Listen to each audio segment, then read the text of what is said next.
Hey guys, ಎಲ್ಲರಿಗೂ ನಮಸ್ಕಾರ. ಇವತ್ತಿನ ಒಂದು ವಿಡಿಯೋದಲ್ಲಿ ತುಂಬಾ ಜನ ಬಂದು SSP ಸ್ಕಾಲರ್ಶಿಪ್ ಬಗ್ಗೆ ಅಪ್ಡೇಟ್ ಕೇಳ್ತಿದ್ರಿ. ಮೇನ್ ಆಗಿ SSP ಸ್ಕಾಲರ್ಶಿಪ್ ಇಂದ ಏನ್ ಪ್ರಾಬ್ಲಮ್ ಆಗಿದೆ ಅಂದ್ರೆ OBC ಕ್ಯಾಂಡಿಡೇಟ್ಸ್ಗೆ ಅಮೌಂಟ್ ಅನ್ನುವಂಥದ್ದು ರಿಲೀಸ್ ಆಗ್ತಿದೆ ಅಂತಾನೆ ಹೇಳ್ಬೋದು. SC ಮತ್ತೆ ST ಕ್ಯಾಂಡಿಡೇಟ್ಸ್ಗಳಿಗೆ ಅಮೌಂಟ್ ಅನ್ನುವಂಥದ್ದು ರಿಲೀಸ್ ಆಗ್ತಿಲ್ಲ. ಇದಕ್ಕೆ ಏನ್ ಪ್ರಾಬ್ಲಮ್ ಆಗಿದೆ ಅಂತ ಹೇಳ್ಬಿಟ್ಟು ಇವತ್ತಿನ ಒಂದು ವಿಡಿಯೋದಲ್ಲಿ ತಿಳಿಸ್ಕೊಡ್ತೀನಿ. ಇನ್ನ ಚಾನಲ್ಗೆ ಸಬ್ಸ್ಕ್ರೈಬ್ ಮಾಡ್ಕೊಂಡಿಲ್ಲ ಅಂದ್ರೆ ಸಬ್ಸ್ಕ್ರೈಬ್ ಮಾಡ್ಕೊಂಡು ಪಕ್ಕದಲ್ಲಿರುವಂಥ ಒಂದು ಬೆಲ್ ಐಕಾನ್ ಕ್ಲಿಕ್ ಮಾಡೋದು ಮರಿಬೇಡಿ. ಸೊ ಮೊದಲನೇದಾಗಿ ಯಾರಿಗೆಲ್ಲ ಅಮೌಂಟ್ ರಿಸೀವ್ ಆಗಿಲ್ವೋ 31ನೇ ತಾರೀಕು ಒಳಗಡೆ ಕ್ಲಿಯರ್ ಮಾಡ್ಕೊಡ್ತೀವಿ ಅಂತಾನು ಕೂಡ ಹೇಳಿದ್ದಾರೆ ಅಂತಾನೆ ಹೇಳ್ಬೋದು. ಫಂಡಿಂಗ್ ಅನ್ನುವಂಥದ್ದು ರಿಲೀಸ್ ಆದಂಗೆ ಅಮೌಂಟ್ ಅಂತಾನು ಕ್ಲಿಯರ್ ಆಗ್ಬಿಡುತ್ತೆ ಎಲ್ಲರಿಗೂ ಅಂತ ಕೂಡ ಹೇಳಿದ್ದಾರೆ. ಒಂದು ವೇಳೆ SC ಮತ್ತೆ ST ಸ್ಟೂಡೆಂಟ್ಸ್ ಗಳಿಗೆ ಇನ್ನ ಅಮೌಂಟ್ ಬಂದಿಲ್ಲ ಅಂದ್ರೆ ಮೊದಲನೇದಾಗಿ ನೀವೇನ್ ಮಾಡಬೇಕು ಅಂತಾನು ಕೂಡ ನಾನು ಪ್ರೀವಿಯಸ್ ವಿಡಿಯೋದಲ್ಲಿ ಹೇಳಿದ್ದೆ. ಅದನ್ನ ಫೋಟೋ ತಗೊಂಡು ನೀವು ಯಾವ ಡಿಪಾರ್ಟ್ಮೆಂಟ್ ಅಂಡರ್ ನಲ್ಲಿ ಅಪ್ಲೈ ಮಾಡಿರ್ತೀರೋ ಆ ಒಂದು ಡಿಪಾರ್ಟ್ಮೆಂಟ್ ನ ಒಂದು ಇಮೇಲ್ ID ಮತ್ತೆ ನಂಬರ್ ಇರುತ್ತೆ, ಹೋಗ್ಬಿಟ್ಟು ನೀವು ವೆರಿಫಿಕೇಶನ್ ಮಾಡಿಸ್ಕೋಬಹುದು. ಇಲ್ಲಾಂದ್ರೆ ತಾಲೂಕು ಆಫೀಸಲ್ಲಿ ಹೋಗೂ ಕೂಡ ನೀವಿಲ್ಲಿ ಅಪ್ಲಿಕೇಶನ್ ಸ್ಟೇಟಸ್ ನ ತೋರಿಸ್ಬಿಟ್ಟು ಅಥವಾ ಸೈಬರ್ ಸೆಂಟರ್ ಹೋಗ್ಬಿಟ್ಟು ತೋರಿಸ್ಬಿಟ್ಟು ನೀವಿಲ್ಲಿ ವೆರಿಫಿಕೇಶನ್ ಮಾಡಿಸ್ಕೋಬಹುದು ಏನಾಗಿದೆ ಸ್ಟೇಟಸ್ ಅಂತ ಹೇಳ್ಬಿಟ್ಟು. ಮೇನ್ ಆಗಿ ಅವೇಟೆಡ್ ಅಂತ ಇದೆ. OBC ಕ್ಯಾಂಡಿಡೇಟ್ಸ್ವರೆಗೂ ಕೂಡ ಆಲ್ಮೋಸ್ಟ್ ರಿಸೀವ್ ಆಗಿದೆ.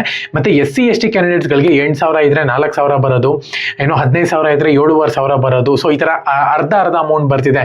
ಮಿಕ್ಕಿರುವಂತ ಒಂದು ಅಮೌಂಟ್ ಈ 30ನೇ ತಾರೀಕು ಒಳಗಡೆ ಬರುತ್ತಾ ಅಂತ ಹೇಳ್ಬಿಟ್ಟು ತುಂಬಾ ಜನ ಕೇಳ್ತಿದ್ದಾರೆ.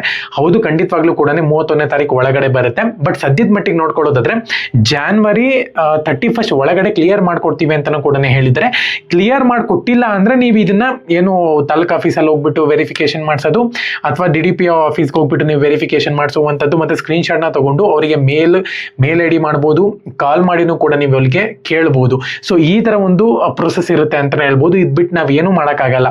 ಅವ್ರ ಫಂಡಿಂಗ್ ರಿಲೀಸ್ ಆದಾಗೆ ನಾವು ಇಲ್ಲಿ ರಿಲೀಸ್ ಮಾಡಬೇಕಾಗುತ್ತೆ ಅಮೌಂಟ್ಗಳನ್ನ ಅಂತಾನು ಕೂಡ ಅವರು ಹೇಳ್ತಾರೆ. ಏನಕ್ಕಪ್ಪ ಅಂದ್ರೆ ಯುವನಿಧಿ ಅದು ಇದು ಎಲ್ಲ ಕೊಡ್ತಿರೋದ್ರಿಂದ ಫಂಡಿಂಗ್ ಅನ್ನುವಂಥದ್ದು ಡಿಲೇ ಆಗ್ತಿದೆ. ಮೊದಲೇನು ಕರೆಕ್ಟ್ ಆಗಿ ಹಳೆ ಸರ್ಕಾರ ಇದ್ದಾಗ ಕರೆಕ್ಟ್ ಆಗಿ ಎಲ್ಲ ಫಂಡಿಂಗು ಕೂಡ ರಿಲೀಸ್ ಆಗ್ತಿತ್ತು. ಈ ಯುವನಿಧಿ, ಗೃಹ ಜ್ಯೋತಿಯ ವ್ಯಯವೇನೂ ಇರಲಿಲ್ಲ ಅವಾಗ. ಸೊ ಹಂಗಾಗಿ ಸ್ಕಾಲರ್ಶಿಪ್ ಅನ್ನುವಂಥದ್ದು ಅವ್ರು ಹೇಳೋ ಟೈಮ್ಗೆ ಇಂತ ಮುಂಚೆನೆ ಬಂದ್ಬಿಟ್ಟಿರೋದು.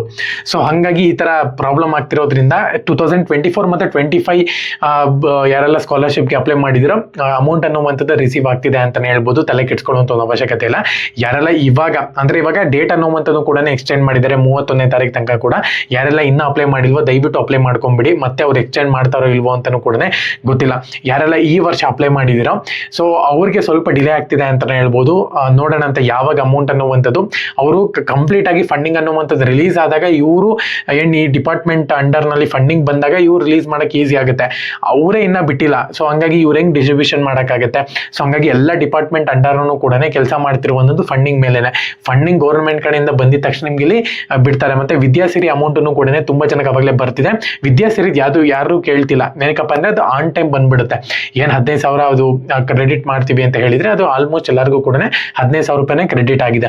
ಸೊ ಹಂಗಾಗಿ ವಿದ್ಯಾಸಿರಿನೂ ಕೂಡ ತುಂಬಾ ಜನಕ್ಕೆ ಬಂದಿಲ್ಲ. ಅವರು ಕಮೆಂಟ್ ಸೆಕ್ಷನ್ ಕಮೆಂಟ್ ಮಾಡಿ ನೆಕ್ಸ್ಟ್ ವಿಡಿಯೋದಲ್ಲಿ ಅದ್ರ ಮಾಹಿತಿನೂ ಕೂಡ ಕೊಡ್ತೀನಿ. ಓಕೆನಾ? ಎಲ್ಲರಿಗೂ ಕೂಡ all the best. Jai Hind, Vande Mataram.